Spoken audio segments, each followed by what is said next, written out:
Saludos y bienvenidos al tema de enfermedad pulmonar obstructiva crónica.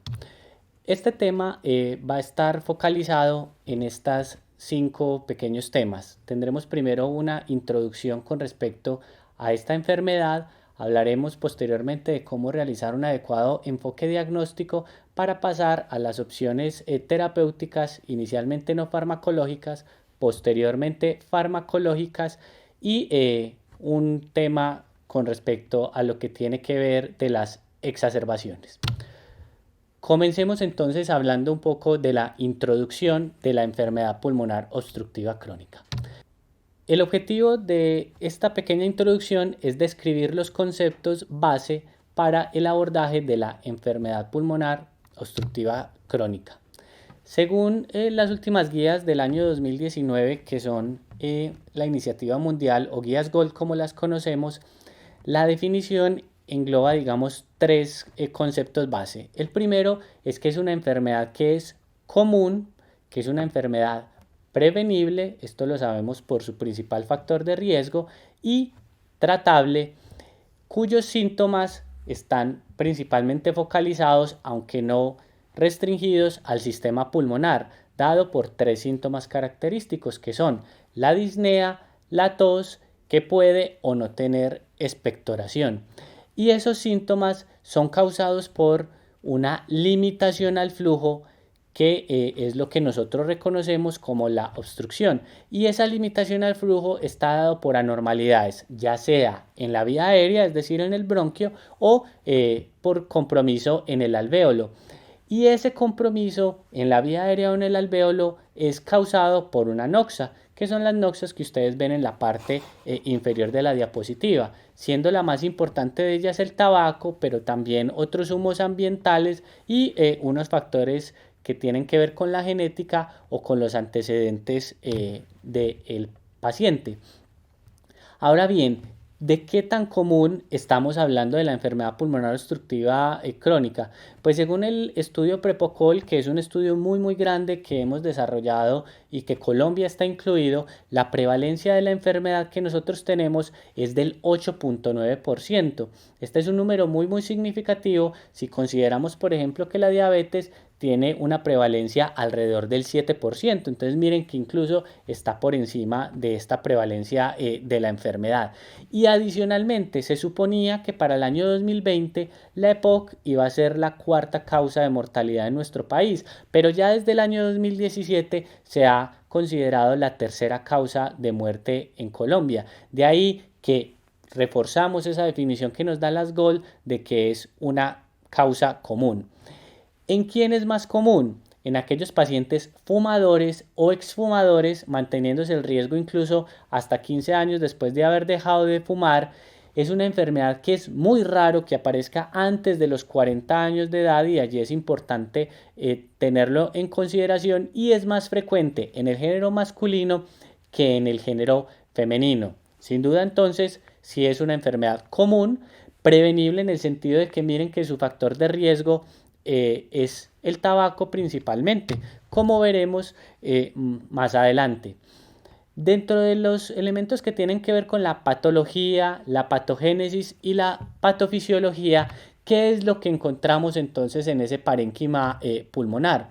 Son 2 hallazgos principales. El primero de ellos, la presencia de inflamación crónica y cambios arquitectónicos o estructurales en ese parénquima, con daño alveolar y también con compromiso del bronquio y del bronquiolo.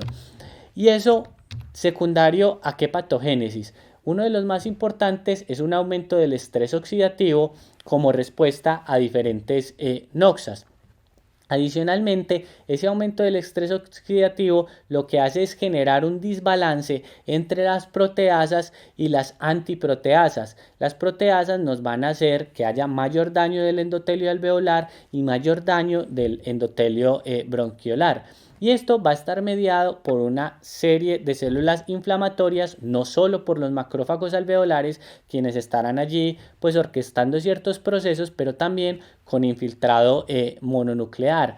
Y ellos van a generar una serie de mediadores inflamatorios, dentro de los que se encuentra muy importante el factor de necrosis tumoral alfa, que incluso está digamos, metido en la patogénesis de la pérdida de peso en los estadios avanzados de la enfermedad.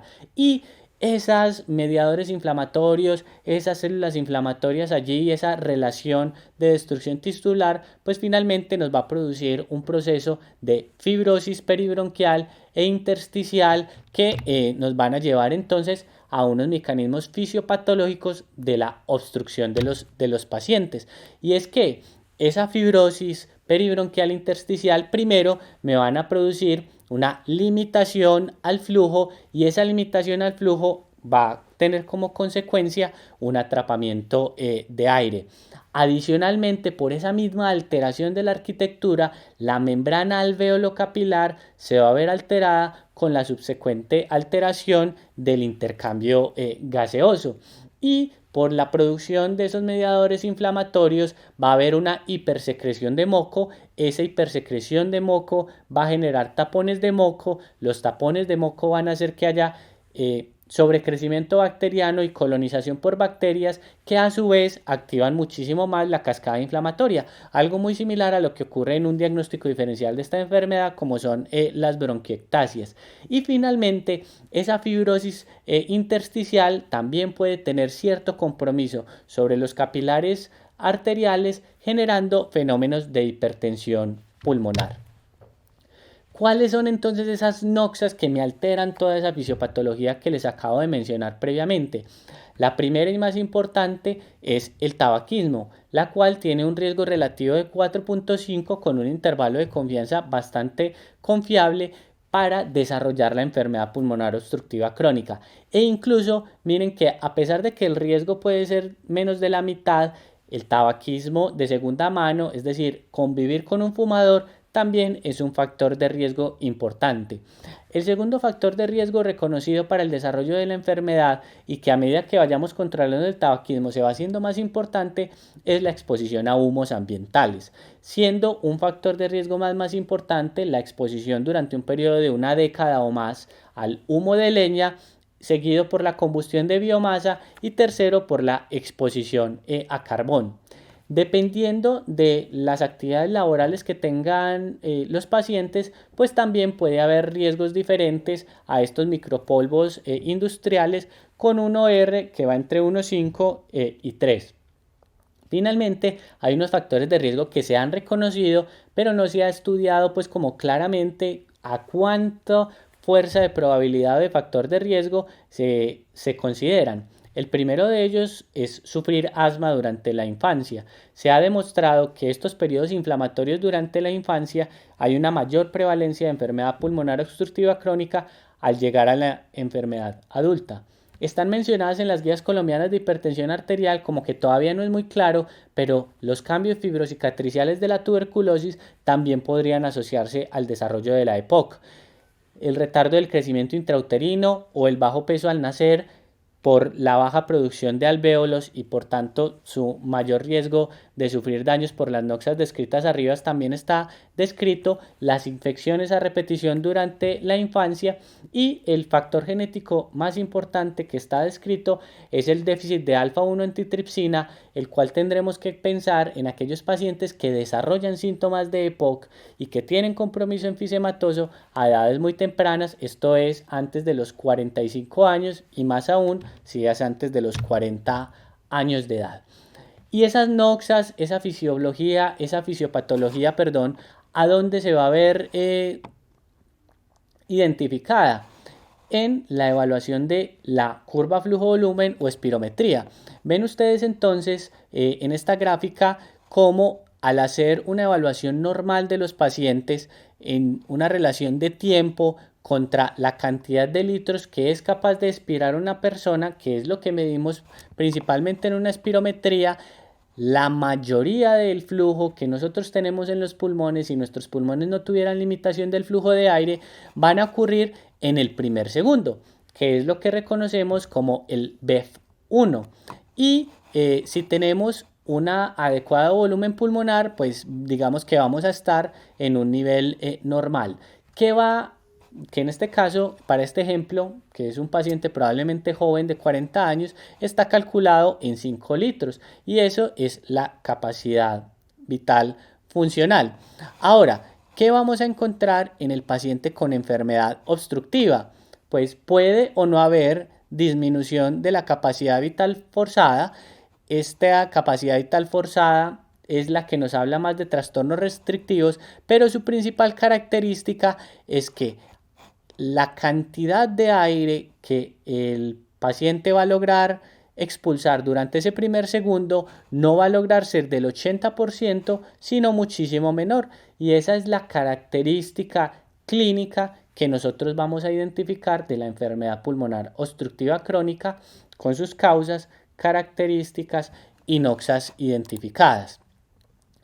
En conclusión, podemos decir entonces dentro de la introducción de la enfermedad pulmonar obstructiva crónica que es una enfermedad de alta prevalencia, alcanzando el 9% en nuestro medio y que es la tercera causa de muerte en estos momentos. Es prevenible, entre tanto el tabaco y la exposición a humos ambientales son los principales factores de riesgo.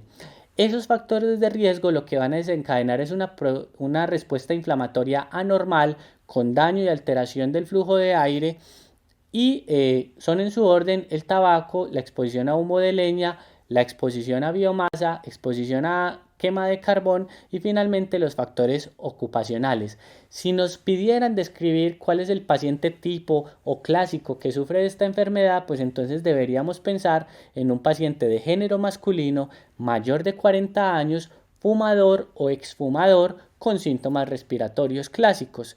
Y una vez tengamos ese contexto, pues habrá que pensar en la evaluación del flujo por espirometría. ¿Qué haremos entonces en esta segunda parte? Vamos a plantear una aproximación sistemática diagnóstica del paciente que tiene sospecha o que ya ha sido diagnosticada con enfermedad pulmonar obstructiva crónica. Y de allí hay que entonces considerar estos tres que he considerado como dogmas, aunque no deberíamos denominarlos así, pero son como premisas o cosas importantes a definir. Primero, ninguno de los elementos, ni de la historia clínica, ni del examen físico, tampoco paraclínicos, son patognomónicos de la enfermedad pulmonar obstructiva crónica. Primera consideración a tener. Segundo, las evaluaciones multidimensionales de esta enfermedad son mejores para predecir la mortalidad y las exacerbaciones, es decir, la morbilidad, que los aspectos individuales. Y tercero, dentro de esas diferentes escalas multidimensionales, la que parece tener un mejor rendimiento es el índice BODE o su modificado, que es el BODEX. Miremos un poquito más a profundidad estos dogmas a partir de este enfoque diagnóstico. Cuando tengamos entonces un paciente que vayamos a diagnosticar o que esté diagnosticado, la idea es que pasemos por estos 7 pasos: síntomas, factores de riesgo, espirometrías, la clasificación espirométrica del GOL, presencia o no de exacerbaciones, nivel de síntomas y cerrar con las comorbilidades. Exploremos cada uno de ellos. Los síntomas. Son 3 los síntomas clásicos que vamos a encontrar.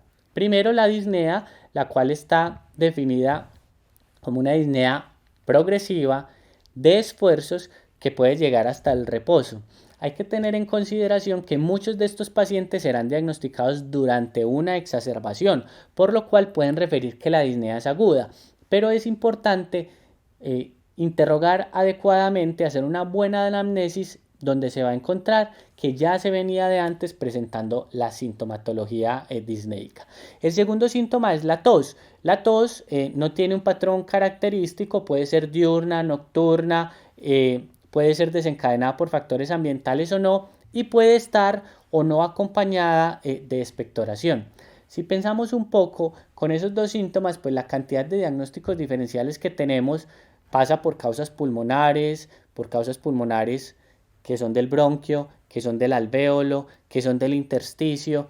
También pasamos por causas extrapulmonares, dentro de las que se incluye la falla cardíaca, es decir, las causas cardíacas. También van a estar síntomas incluso gastrointestinales como la enfermedad por reflujo gastroesofágico. Entonces, de allí justificamos por qué el dogma que les mencionaba, que no hay ningún factor individual que no sea patognomónico. En los estadios más avanzados de la enfermedad, lo cual es ominoso, se presentan síntomas como la pérdida de peso y la marcada adinamia con las actividades. Primera exploración entonces que tendremos que hacer en el paciente. Si el paciente consulta por alguno de estos síntomas, pues será importante identificar si existen algunos factores de riesgo. El primero de ellos, entonces, edad. Esto es en pacientes mayores de 40 años y si la sintomatología se está presentando muy cercana a esa edad o incluso menores de ella, pues habrá que considerar que el factor de riesgo que tenga el paciente sea el déficit de alfa-1 antitripsina, lo cual es bastante infrecuente en el medio colombiano. Segundo, habrá que preguntar por el principal factor de riesgo con ese ORB4 que mencionaba en otra charla con respecto a la introducción de la EPOC. Y allí será necesario hacer el índice paquetes año dividiendo el promedio de paquetes al día que el paciente consume sobre el número de años que lleva fumando. Y si el paciente tenga o no tenga este factor de riesgo, preguntaremos por la exposición a humos ambientales u ocupacionales, lo cual debe de quedar registrado en la historia clínica. Después de eso, si tenemos un paciente con síntomas sugestivos de síndrome de EPOC y tiene estos factores de riesgo, sí o sí hay que ordenar una curva flujo-volumen pre y post beta 2 o espirometría como se conoce, que es muy importante tener en consideración con la espirometría. Primero, como lo hacemos en todas las pruebas diagnósticas, hay que verificar los aspectos técnicos, que si sea del paciente, que si sea del género del paciente, que si sea del sexo, del paciente, repito, de la misma edad y saber contra qué población se está comparando, si es contra caucásicos, si es contra negros, porque hay diferentes protocolos. Después de esto hay que verificar que se hayan realizado al menos 4 maniobras espirométricas y que esas maniobras espirométricas sean satisfactorias.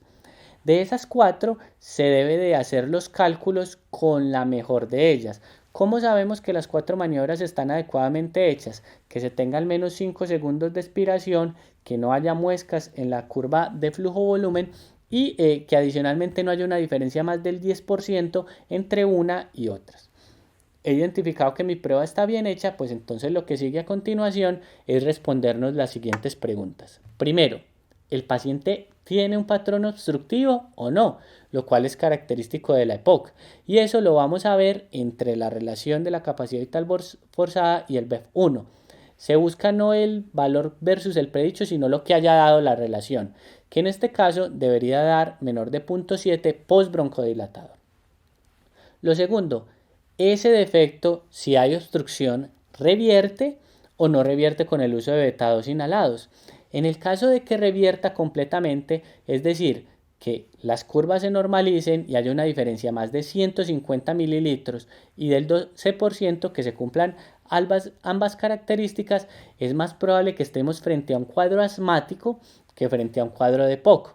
Pero alerta, hay algunos pacientes que tienen EPOC y que pueden responder bastante bien a los broncodilatadores. Allí se hace un poco más difícil el diagnóstico y quizás sugeriría que esto se discuta con un médico especialista. Después de que veamos si hay obstrucción, si la obstrucción revierte, la pregunta que sigue a continuación es ¿qué tan obstruido está?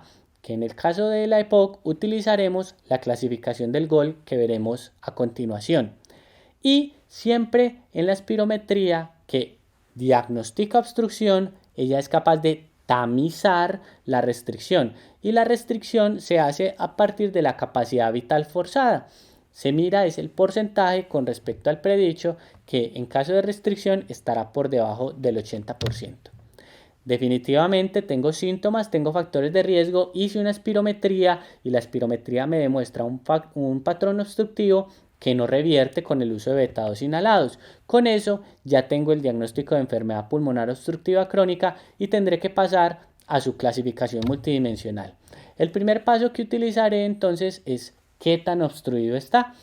Y son 4 categorías que les sugiero que se aprendan solo dos números, el 80 y el 30, porque el intervalo de la mitad es la resta de las dos. 80 menos 30 me da 50. Entonces, si el BEF1 está mayor del 80% es una obstrucción leve, si está entre el 80 y el 50 es moderada, entre el 30 y el 50 es grave y si es menor del 30 es muy grave. Esto es lo que históricamente hemos conocido como los grados de obstrucción del GOL, y es 1, 2, 3 y 4. Ya tengo entonces este dato de qué tan obstruido está, voy a pasar a preguntar el grado de exacerbaciones que tiene el paciente. ¿Y qué es una exacerbación? Un empeoramiento de los síntomas agudo que requiere cambio en la medicación del paciente.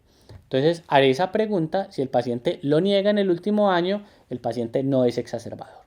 Si dice que sí, habrá que preguntarle si tuvo que estar hospitalizado o no por ello, porque así haya sido un evento que requiere hospitalización, se considera exacerbación. Si el paciente no requirió este manejo intrahospitalario, entonces solamente consideraremos que el paciente es exacerbador si ha tenido más de 2 episodios en el último año, tal y como lo ven ustedes en la diapositiva. Ya tengo síntomas, factores de riesgo, espirometría que me confirmó el diagnóstico, clasifico qué tan obstruido está, si es exacerbador o no. Vamos a evaluar qué tan sintomático, qué tan importante es la disnea que tiene ese paciente. Y son dos las escalas que vamos a utilizar. La primera es un cuestionario que se llama el CAT. Es importante que ese cuestionario el paciente incluso lo puede hacer antes de llegar a la consulta externa, mientras está en la sala de espera esperando, que lo pasemos al consultorio, pues ese va a ser un buen momento para entregar el cuestionario CAT, y no hay evidencia de que ese cuestionario nos sirva para el seguimiento. Es decir, nos sirve al diagnóstico, pero no hay claridad de si la subida de puntos o la bajada de puntos nos sirve para el seguimiento.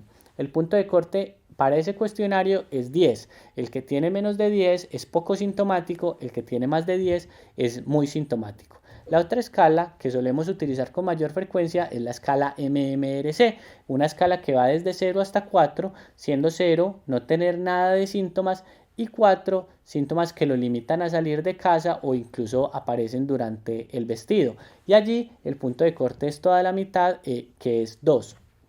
2 o menos se considera poco sintomático, 2 o más se considera paciente muy sintomático. El último punto entonces a considerar, que no es de poca monta, son las comorbilidades que estén acompañando a este paciente.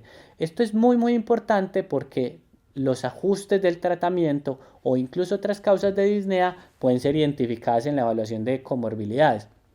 Como el tabaquismo es el factor de riesgo más importante, no solo de la EPOC, sino de la enfermedad cardiovascular, por eso es muy determinante evaluar si hay hipertensión arterial, si hay falla cardíaca, si hay enfermedad coronaria, si hay enfermedad cerebrovascular o arterial oclusiva crónica. La fibrilación atrial u otras arritmias. ¿Qué se les ocurre que cuál sería la razón? Pues como vamos a utilizar beta-2 agonistas y ellos son cronotrópicos positivos, pues habrá que tener cuidado en este tipo de pacientes. Osteoporosis, por otra terapia que vamos a utilizar, que son los esteroides. Ansiedad y depresión, lo cual puede aumentar el nivel de síntomas o percepción de la disnea en los pacientes. El síndrome de apnea y hipopnea obstructiva del sueño como causa persistente de disnea, la enfermedad por reflujo gastroesofágico y, por supuesto, y lastimosamente, la presencia de neoplasias, principalmente a nivel pulmonar. Con todos estos elementos, entonces vamos a generar escalas multidimensionales. Las guías colombianas de práctica clínica y la literatura dicen que el mejor factor predictor es el índice BODE o su modificación, que es el BODEX. ¿En qué consiste? B, Body Mass Index, índice de masa corporal, que a menor el índice de masa corporal, peor el pronóstico. Mencionaba en la introducción que es ominosa la pérdida de peso como sintomatología.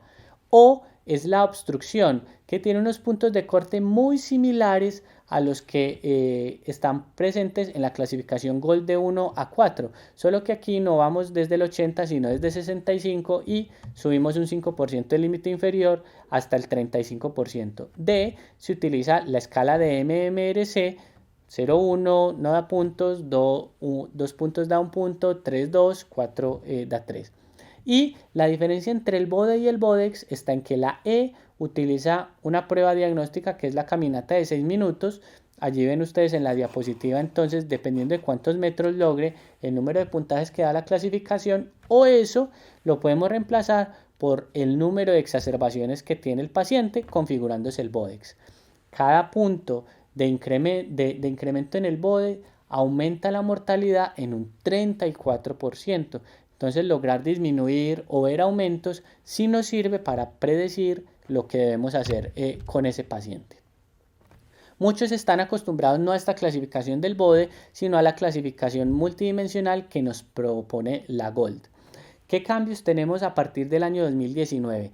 Primero, es que la clasificación espirométrica está individualizada y no entra a la clasificación versus exacerbaciones y síntomas como se hacía en años anteriores. Así, antes que hablábamos solamente de pacientes GOLD A, B, C o D, ahora hablamos de pacientes GOLD 1, ABCD, 2, ABCD, porque separamos la espirometría de las exacerbaciones y los síntomas.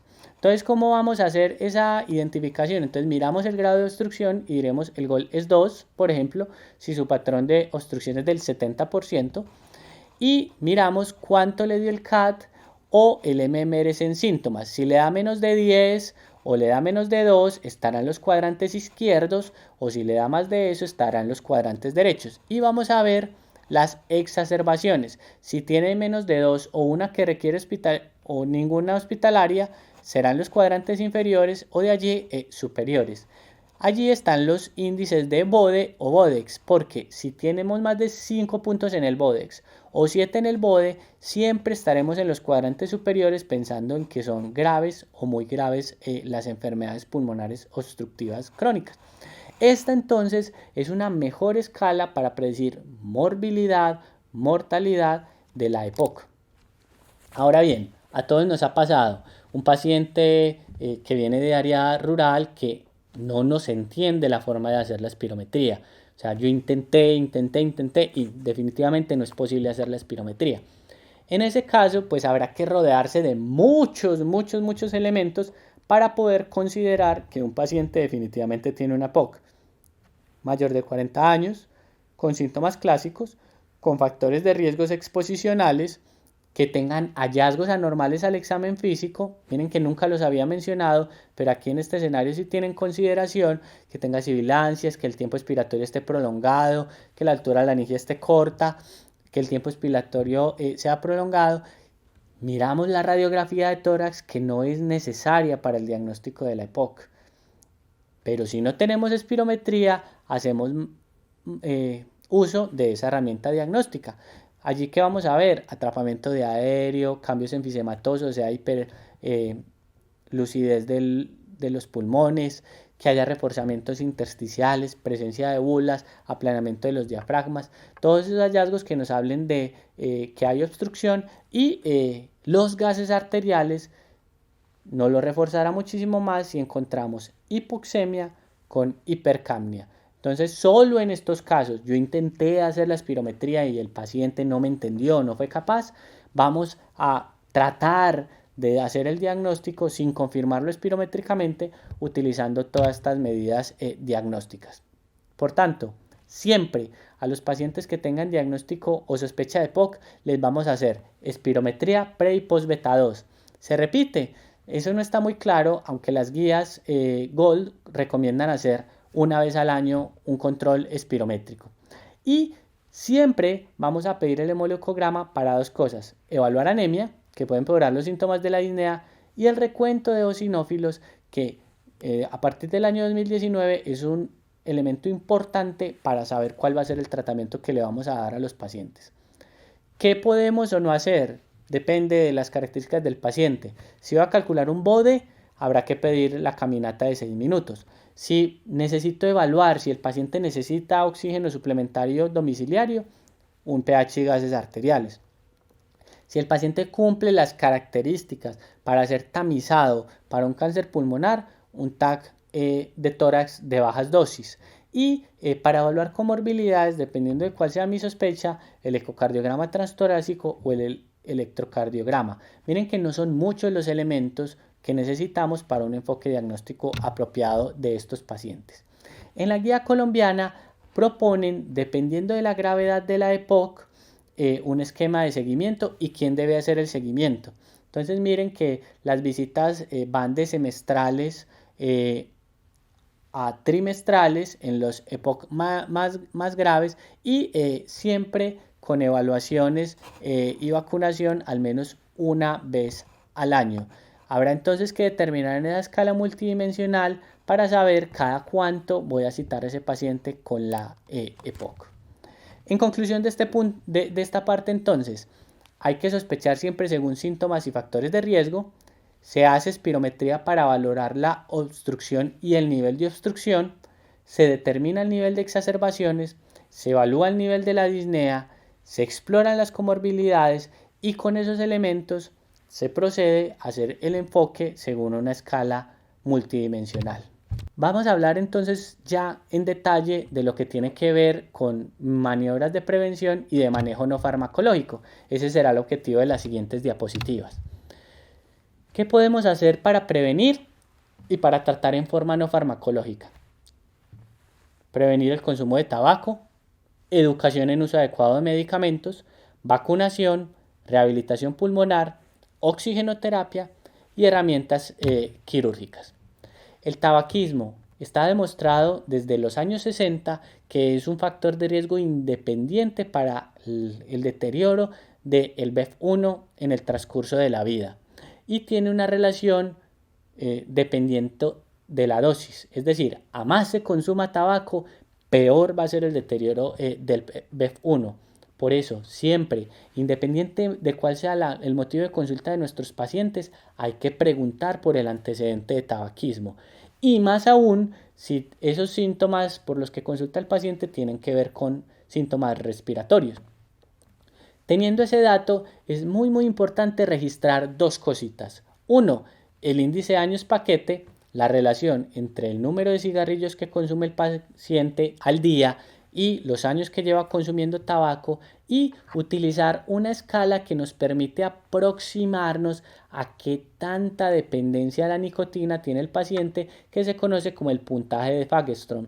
El puntaje de Fagerström son 5 preguntas muy sencillas, los invito a hacer la búsqueda de la misma, que básicamente lo que busca es síntomas de abstinencia, cuánto tiempo se demora en fumarse el primer cigarrillo, si fumaba aún estando enfermo, cuántos cigarrillos consume, si le causa problemas el consumo de tabaco, si tiene dificultades para fumar, para dejar de fumar en sitios donde está prohibido, cosas de abstinencia. Y con esos dos elementos está determinado una estrategia para el paciente fumador que se conoce en la literatura como la estrategia de las 5A. La primera A es ask, preguntar al paciente si fuma o no, ya indiqué cómo hacerlo. La segunda es advise, es advertir al paciente cuáles son los riesgos a los que se está sometiendo por continuar fumando, en este caso en particular el riesgo de deterioro de su función pulmonar. El tercero es el assess o la evaluación de qué tanto interés tiene el paciente en ese momento para dejar de fumar. Si el paciente tiene mucho interés en dejar de fumar, pues entonces lo vamos a asistir. ¿Cómo? Ya sea farmacológicamente o remitiéndolo a un toxicólogo, neumólogo, cardiólogo o internista, o si ustedes tienen la competencia para ayudarlo a dejar de fumar, pues entonces asistirlo y finalmente agendar una siguiente cita para evaluar la capacidad que haya tenido el paciente para dejar de fumar. La terapia para dejar de fumar pues requerirá una charla individual, incluso cursos completos, pero estos son como los principios básicos a mencionar. Si ustedes ven en esta diapositiva, quizás la educación sea dentro de las estrategias terapéuticas que tenemos, la del número necesario a tratar más bajita para la reducción de hospitalizaciones. Necesitamos solo tratar 10 pacientes de alto riesgo de hospitalización para prevenir que una de estas hospitalizaciones ocurra. Y si utilizamos toda la población, o sea, aquellos que también tienen bajo riesgo, necesitamos 24 y digamos que no tiene mayor costo porque son estrategias que podemos hacer nosotros con nuestro personal paramédico. No tiene lastimosamente impacto en mejoría de calidad de vida, en obstrucción bronquial ni en síntomas, cosa que no extraña mucho. ¿En qué se deben hacer estrategias educativas? Primero, en prevención. Si fuma, deje de fumar y que ayude a otros a dejar de fumar, por supuesto. La exposición ocupacional, no estar en nuestra ciudad, en Medellín, pues que tenemos estas dificultades ambientales ahora, pues estar protegidos también de ellas. Educar en los síntomas tempranos de exacerbación para que sean identificados adecuadamente y puedan ser tratados en el hogar. Y súper importante, quizás de lo más olvidado, la técnica apropiada en el uso de inhaladores. Es clásico el chiste que vemos en uno de los capítulos de Doctor House con el uso de inhaladores como si fuera un perfume en spray. Entonces, si no enseñamos la técnica adecuada de los múltiples inhaladores que tenemos, pues es posible que el medicamento no llegue al alvéolo y no funcione en forma adecuada. Son dos las vacunas que nos sugieren las guías en estos pacientes. Vacuna contra la influenza. Es importante determinar que esto no disminuye la mortalidad, lo que disminuye es el número de eventos de enfermedad o infección respiratoria aguda, y como esta es una causa de exacerbación, pues digamos que es un desenlace subrogado. Algo similar ocurre con la vacuna contra el neumococo, que si bien ha demostrado en mayores de 65 años disminución en la mortalidad, en esta población en particular ha demostrado disminuir los eventos de neumonía, pero no tiene impacto en la mortalidad ni en otras variables. Las otras vacunas dependerán de las recomendaciones del adulto. Los programas de rehabilitación pulmonar son programas estructurados que incluyen educación, actividad física y acompañamiento por neumólogo, que han demostrado mejoría en la calidad de vida de los pacientes y en su capacidad de tolerancia al ejercicio medido por la caminata de 6 minutos. No han tenido impacto en la mortalidad ni en las hospitalizaciones. Y yo como prescribo rehabilitación pulmonar, está disponible relativamente fácil en las ciudades capitales y se debe prescribir en pacientes que tengan EPOC moderado a muy grave, que estén estables, y se utilizan 3 sesiones por semana durante periodos entre 8 e idealmente 12 semanas. Aunado a esto, habrá que considerar estrategias de terapia respiratoria que son diferentes a la rehabilitación pulmonar. Dentro de ellos, los que han tenido un poquito más de utilidad son los dispositivos de higiene bronquial para disminuir ese tapón de moco que me da sobrecrecimiento bacteriano y que me puede dar exacerbaciones. Parece que disminuyen las hospitalizaciones y mejoran la calidad de vida. Repito, rehabilitación pulmonar no es lo mismo que terapia respiratoria. Son dos cosas diferentes. Medidas más avanzadas, entonces tenemos la oxigenoterapia. Solo hay 3 medidas que han demostrado disminución en la mortalidad. Una de ellas es la oxigenoterapia. Las otras 2 son dejar de fumar y la cirugía de reducción de volúmenes pulmonares. De resto, nada más ha demostrado impacto en la mortalidad. Hay una relación entre el número de horas y la disminución de la mortalidad, teniéndose como un límite 15 horas. Por favor, no indiquemos a los pacientes que lo use solo cuando esté asfixiado o durante la noche, porque se pierde el beneficio que se ha demostrado con la oxigenoterapia. ¿A quiénes vamos a mandar oxígeno suplementario? Gases arteriales medidos en 2 ocasiones en paciente estable que tengan una PO2 por debajo de 55 o por debajo de 60 si hay signos de insuficiencia respiratoria crónica, o sea, poliglobulia o hipertensión pulmonar. Se puede utilizar como un desenlace adicional, aunque no es el mejor, una saturación de oxígeno aire ambiente por debajo de 88 en 2 ocasiones. Importante, 2 ocasiones, espacio de 2 semanas de diferencia y paciente estable, no durante la exacerbación. Si se considera uso de oxígeno en casa durante la exacerbación, súper importante al mes pedir nuevos gases arteriales e ir haciendo revaloraciones para saber si se puede retirar o no se puede retirar la terapia. La cirugía es una herramienta terapéutica que va a estar en manos del médico subespecialista en neumología, y se piensa en aquellos pacientes en casos graves o muy graves que estén en estadio muy avanzado. Y son diferentes las técnicas que podemos ofrecer: bulectomías, la más importante que es la reducción de volúmenes pulmonares, hasta llegar a estrategias muchísimo más invasivas como el trasplante pulmonar. ¿Qué concluimos entonces de las medidas de prevención y no farmacológicas? El énfasis debe hacerse en las estrategias de dejar de fumar, evaluar el índice paquetes año, evaluar el Fagerstrom y utilizar la estrategia de la 5A.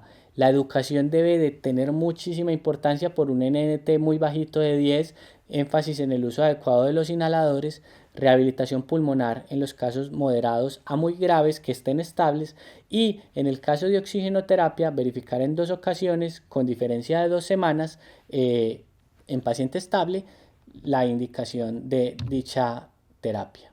Hablemos un poco del tratamiento farmacológico. Vamos a establecer un flujo de manejo farmacológico con los elementos del abordaje multidimensional del paciente con EPOC. ¿Cuál es el armamentario terapéutico farmacológico que tenemos?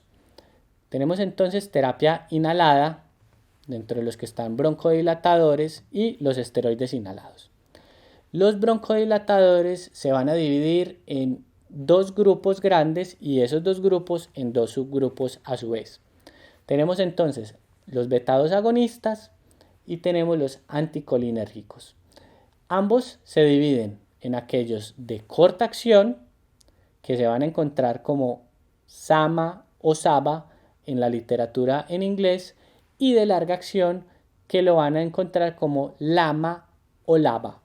Allí están indicados en la diapositiva los que tenemos disponibles en el medio colombiano. Dentro de los esteroides inhalados son 4 los que tenemos. La beclometasona, que es la única que está dentro del plan de beneficios actualmente, pero está la budesonida, la fluticasona y la mometasona, que suelen siempre acompañar, se pueden conseguir individuales, pero suelen acompañar a un beta-2 de larga acción. Como terapia sistémica son 4 los grupos con los que contamos. Corticosteroides, que pueden administrarse vía oral, dentro del PBS el que tenemos es la prednisona, o venosos, que tenemos 2, la metilprednisolona y la hidrocortisona. Tenemos los antibióticos, de ellos a los que más énfasis haremos dentro de la terapia son los macrólidos. Tenemos los inhibidores de fosfodiesterasa 4, que es el roflumilast, y de fosfodiesterasa 5, que es el sildenafil, y dentro de una miscelánea tenemos las metilsantinas, sulfato de magnesio, antitusivo y estatinas. ¿Qué hacer con todo este armamentario terapéutico? Entonces, vamos a mirar los desenlaces. Había mencionado que la oxigenoterapia, el dejar de fumar y la cirugía son las únicas que impactan en la mortalidad. Ven entonces en esta diapositiva broncodilatadores de acción corta que demuestran disminución en la disnea. Los esteroides inhalados, cuyo tipo será la beclometasona, solo tienen impacto en las exacerbaciones. No mejoran disnea, no mejoran BEF1. De allí siguen todos los LAMA, LABA o sus combinaciones que todos han demostrado disminución en exacerbaciones, en hospitalizaciones, en mejoría de síntomas y en mejoría del BEF1. La acitromicina y el roflumilast han demostrado impacto en el número de exacerbaciones. Entonces, con este arsenal de broncodilatadores de acción prolongada tan extenso, que no encuentro ninguna diferencia en esta diapositiva, pues ¿cómo hago para escoger el mejor de ellos? No hay como una respuesta muy clara, pero digamos que el precio y el interés que tengamos o el conocimiento que tengamos del uso de uno u otros va a ser lo que nos va a ayudar. Tenemos entonces una escala multidimensional de diagnóstico del paciente, el GOL, que va parte de 1 a 4, y tenemos un paciente según síntoma y exacerbaciones en una de las 4 categorías. Y esto es de importancia porque dependiendo de la categoría en la que esté el paciente, va a ser el manejo. Si tenemos pacientes poco sintomáticos y sin exacerbaciones, ellos pueden ser manejados con broncodilatadores de acción corta y se prefiere utilizar anticolinérgicos a beta-2 agonistas. Si los pacientes son sintomáticos, se pueden utilizar a partir de ese momento broncodilatadores de acción prolongada, prefiriendo siempre los anticolinérgicos sobre los beta-2 agonistas. Allí hay algunas propuestas de expertos que se puede dejar con una terapia combinada de corta acción por horario antes de pensar en el LAMA, pero desde las guías esta es la recomendación.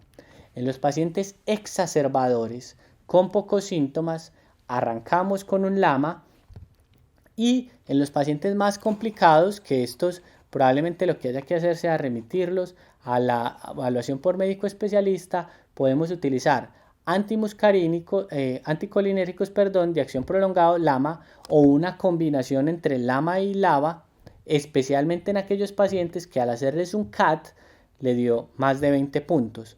O combinación de LAMA con LABA y corticosteroide inhalado si el recuento de eosinófilos que había mencionado en algún momento que es importante hacer un hemoleucograma a los pacientes está por encima de 300, esos son los que más se benefician del uso de corticosteroide inhalado para reducir las exacerbaciones.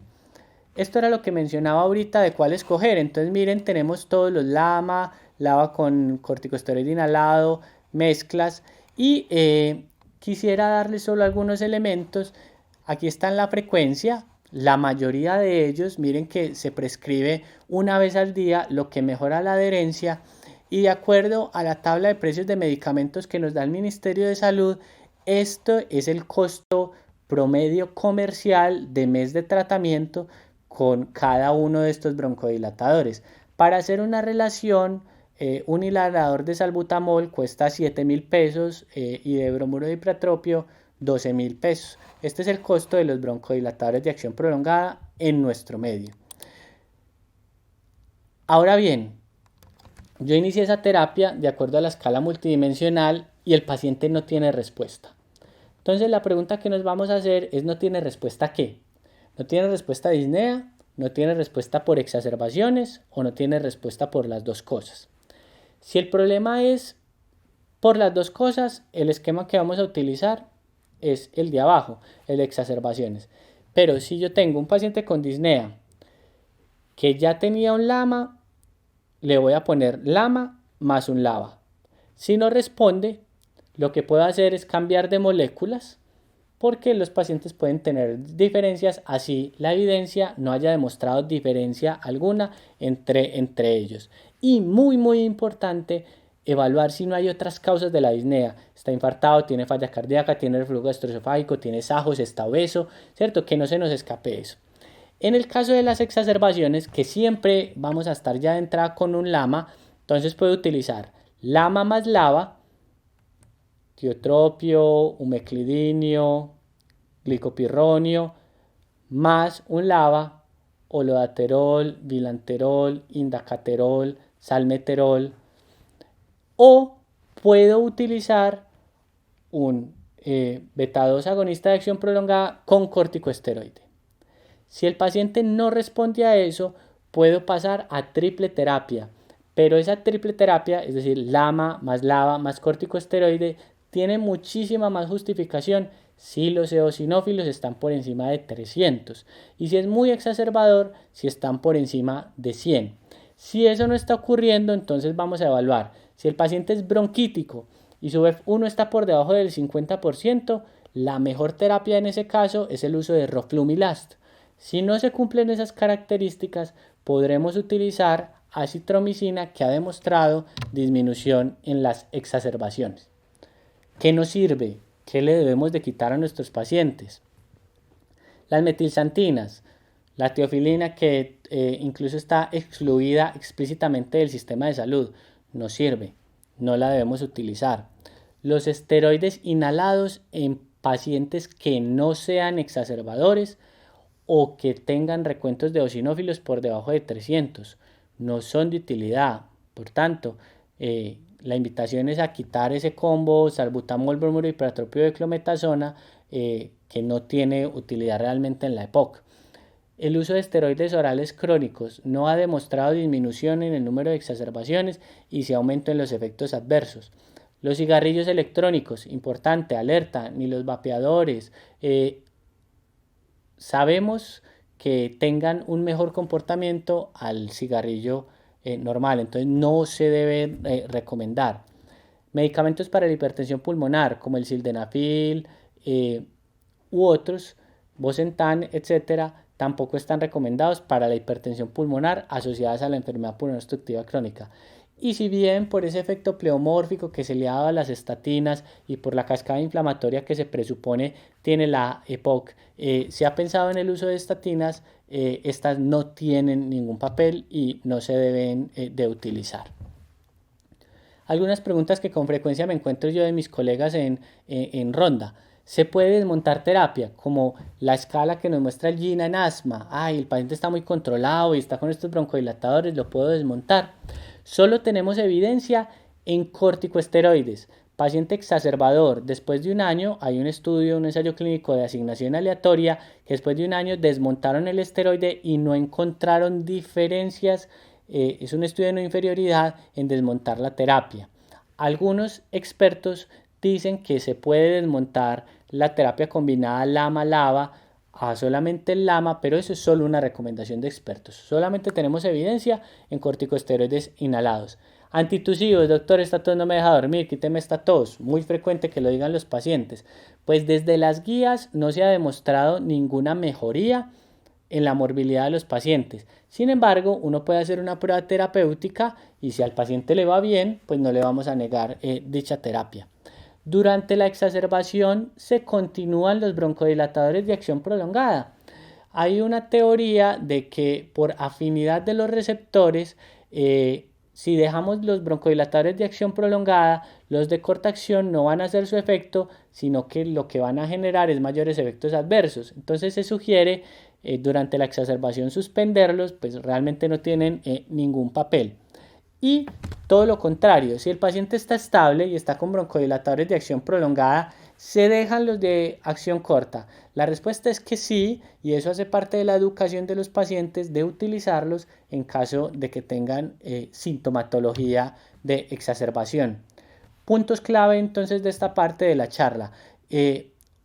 Hay opciones inhaladas y sistémicas. Esa decisión de cuál utilizar depende de la clasificación multidimensional, síntomas y exacerbaciones, yendo de los broncodilatadores de corta acción hasta terapia triple en los casos más graves. Se ajusta la terapia y se va escalando dependiendo de el nivel de disnea y las exacerbaciones, y los esteroides inhalados solamente en paciente exacerbador que tengan eosinófilos en sangre periférica por encima de 300. Vamos a hablar entonces de las exacerbaciones, estableciendo las pautas del manejo en estos pacientes. ¿Qué es una exacerbación? Una exacerbación es un empeoramiento de síntomas basales del paciente que llevan a cambios de la terapia en forma aguda. No se cuenta el deterioro progresivo. Esa es la clasificación que nos da, la definición que nos da la GOLD. En estas guías del 2019, ellos clasifican las exacerbaciones en leve, moderada o grave, dependiendo de qué. Es leve si solamente se mejora con broncodilatadores de acción corta. Si el paciente requiere antibióticos y o corticosteroides, hablamos de una exacerbación moderada según la GOLD. Y si el paciente tuvo que ir a urgencias o hubo que hospitalizarlo, entonces se considera una exacerbación grave. Y esa exacerbación grave se divide a su vez con falla ventilatoria o sin falla ventilatoria. En las guías de práctica clínica colombianas, la clasificación que nos presentan es un poquito más robusta y quizás podría ser de más ayuda. Tiene en cuenta 3 elementos: antecedentes del paciente, hallazgos de examen físico y hallazgos de laboratorio. Dentro de los antecedentes tienen pacientes de edad avanzada, un compromiso por debajo del 65%, que nos habla de un BODE más alterado, índice de masa corporal bajo, que sea exacerbador o que use oxígeno en casa. Dentro del examen físico, disnea grave, un MMRS mayor de 4, taquicardia, taquipnea por encima de 30, presencia de hallazgos nuevos que hablen de falla cardíaca, edema, cor pulmonar, uso de músculos accesorios y la alteración de estado de conciencia como marcador de gravedad.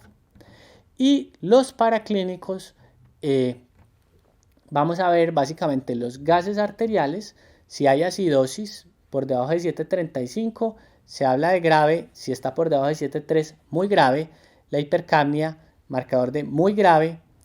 BUN elevado, porque esto habla de un catabolismo aumentado. Presencia de consolidación en los rayos X o persistencia de saturación con una FiO2 mayor al 31%.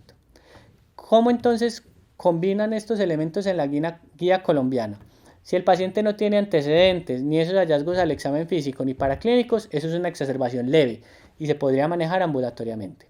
Si el paciente tiene alguno de los antecedentes, se considera una exacerbación moderada y requerirá una intervención probablemente en el servicio de urgencias al menos y probablemente hospitalizar. Y si cumple alguno de los puntos paraclínicos con o sin los hallazgos del examen físico, hablamos de una exacerbación grave. Sea alteración del estado de conciencia, hipercapnia o pH por debajo de 7,3, será muy grave. ¿Cómo enfocamos esa exacerbación? Entonces, veamos antecedentes, examen físico, exploramos si hay presencia de falla ventilatoria o no, definimos si se va a manejar en ambulatorio o en casa, determinamos si la exacerbación es infecciosa o no y si se tuvo que quedar hospitalizado o no, pues definimos las estrategias para enviar a casa. Ya hablé de antecedentes y examen físico, entonces vamos a evaluar si el paciente tiene o no tiene falla ventilatoria. En las guías GOL nos hablan entonces de un paciente que no tiene falla ventilatoria o que tiene falla ventilatoria amenazante o no amenazante de la vida. Y esto lo hace fundamentado en 6 variables. La frecuencia respiratoria, punto de corte 30, uso de músculos accesorios, el estado mental, la FiO2 que se necesite, la PCO2 que tenga el paciente, si hay o no hay cambios, o si está muy elevada, y si hay acidemia asociada o no la hay. Como ven ustedes en la diapositiva. Pensemos en los dos extremos. Entonces, si el paciente tiene frecuencia respiratoria mayor de 30, con uso de músculos accesorios, está con estado mental alterado, a FiO2 mayor del 35%, con acidemia y PCO2 por encima de 60, ese paciente tiene una falla ventilatoria amenazante de la vida y habrá que hacer un manejo más agresivo. Si no se cumple nada de esto, estamos con un paciente que no tiene falla ventilatoria. Evidentemente, si tiene falla ventilatoria, el manejo será hospitalario. Pero en los otros casos, ¿qué hacemos? Entonces, ¿cuándo está indicado hospitalizar? Si el paciente tiene síntomas muy graves, evidente. Si hay nuevos hallazgos al examen físico que el paciente no tenía, si está con cianosis o con síntomas de falla cardíaca. Si tiene comorbilidades y esas comorbilidades tienen riesgo de descompensarse, manejo hospitalario. O si hay pobre soporte social. Y de esos que tengan indicación de hospitalizaciones, pues vamos a mandar a la UCI los que tengan falla ventilatoria amenazante de la vida, que estén en inestabilidad hemodinámica o si tuve estrategias de ventilación mecánica no invasiva y no respondieron a ellos. ¿Cuáles son las indicaciones de ventilación mecánica no invasiva? Cualquiera de estas 3. Si el paciente tiene una PCO2 mayor de 45 y acidemia, pH por debajo de 35, es candidato a ventilación invasiva. O si hay disnea grave o signos de fatiga, el paciente está con mucho uso de músculos accesorios o tiene signo de Uber, un movimiento paradojal del abdomen, considerar BMNI. O si el paciente, a pesar de estar con FiO2 altas, mayores del 35%, persiste hipoxémico, que en este caso el punto es 88, por debajo de 88, hay que pensar en esta estrategia. Definitiva para la casa, cumple o no cumple criterio, miremos si es infecciosa o no infecciosa para llevar a cabo la decisión de si el paciente requiere o no requiere antibiótico. Utilizamos una clasificación que es la de Antonisen, que está desde los años 80, que utiliza 3 criterios. Empeoramiento de disnea, que hace parte del diagnóstico de la exacerbación. Purulencia del esputo o aumento en la producción del esputo. Si se cumplen los tres, es un antonicen 3. Si se cumple 1, perdón. Si se cumplen 2, es un antonicen tipo 2. Y si solo se cumple 1, es un antonicen 1. Se considera exacerbación infecciosa aquella que tenga los 3 o que tenga 2 y uno de esos 2 sea purulencia del esputo. Si se cumple esa condición, vamos a utilizar antibiótico-terapia dentro del manejo. Importantísimo determinar cuál es la causa de esa exacerbación independientemente de si infecciosa o no. Dentro de las causas que tenemos, las causas infecciosas son muy importantes y pueden ser virales o bacterianas. Como no tenemos un buen rendimiento del gran y cultivo de esputo, por eso es que utilizamos antibiótico, y en nuestro medio, si tiene riesgo de pseudomonas, utilizaremos medicación antiseudomonas como quinolonas respiratorias o piperacillina tazobactam endovenoso. Si no existe ese riesgo, amoxicilina clavulanato o doxiciclina son unas buenas opciones. Otras causas, mala técnica de la inhaloterapia. Por eso la educación es tan importante, que haya mala adherencia, que haya progresión de la enfermedad, que no le estemos dando la terapia que el paciente necesita. El sobrecrecimiento bacteriano. Y ya como causas más raras, neumonía no es frecuente, solo el 4% de las exacerbaciones son por neumonía. Embolia pulmonar, que una comorbilidad, una arritmia, falla cardíaca, etcétera, se haya descompensado, o irritante ambiental como las crisis ambientales que tenemos en Colombia. ¿Cómo lo vamos a manejar? Entonces, broncodilatadores de acción corta. Puntos importantes. No hay diferencia entre una terapia inhalada y una terapia nebulizada. Si la terapia inhalada tiene una buena técnica, si el paciente está muy disnéico y no es capaz de hacer una buena técnica de inhalación, entonces probablemente lo que necesitemos sea una terapia nebulizada. Es más o menos la misma respuesta del beta-2 agonista versus el anticolinérgico. En este caso, por una respuesta más rápida, sugieren utilizar beta-2 agonistas sobre los anticolinérgicos. Y una cosa muy interesante que nos dice la evidencia es que utilizar la mezcla salbutamol y pratropio versus los agentes separados no es superior. Corticosteroides. ¿Qué podemos decir con respecto a los corticosteroides? Se utilizan en todas las exacerbaciones que requieren una visita al médico. Y van dentro de los principios. Es igual administrarlo oral a administrarlo venoso. Es igual administrarlo por un periodo de 5 a 7 días a periodos prolongados de 14 días. Hay algunos pacientes muy contaditos que extender la terapia puede ayudarles. Y es relativamente igual, o al menos es no inferior, utilizar dosis bajas, 30 a 40 miligramos de equivalentes de prednisona, a dosis altas de 60 miligramos cada 6 a 8 horas, como hay un protocolo de metilprednisolona venoso. Conclusión, utilizamos salbutamol con prednisona 30 miligramos durante 5 días. Y la antibiótico-terapia en el caso de que el paciente tenga purulencia en el esputo. ¿Cuándo vamos a enviar a casa?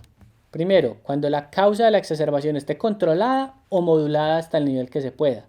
Cuando no haya falla ventilatoria, es decir, la frecuencia respiratoria esté por debajo de 30, no haya uso de músculos accesorios, los gases estén con un delta controlado, que el paciente esté en su oxigenoterapia suplementaria basal, o si se define que ya va a quedar con oxígeno suplementario, que tenga disponibilidad de ese oxígeno en casa.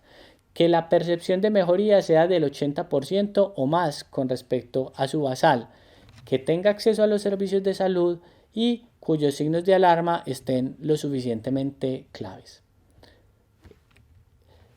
Puntos claves para finalizar. Exacerbación de la EPOC es un empeoramiento agudo de los síntomas que lleven a cambio del tratamiento. Puede ser leve, moderada o grave, con o sin falla ventilatoria, infecciosa o no infecciosa. Y el manejo estándar es broncodilatador más esteroide sistémico por un periodo corto a bajas dosis, con o sin antibiótico terapia, dependiendo de la presencia de purulencia en el esputo. Muchísimas gracias.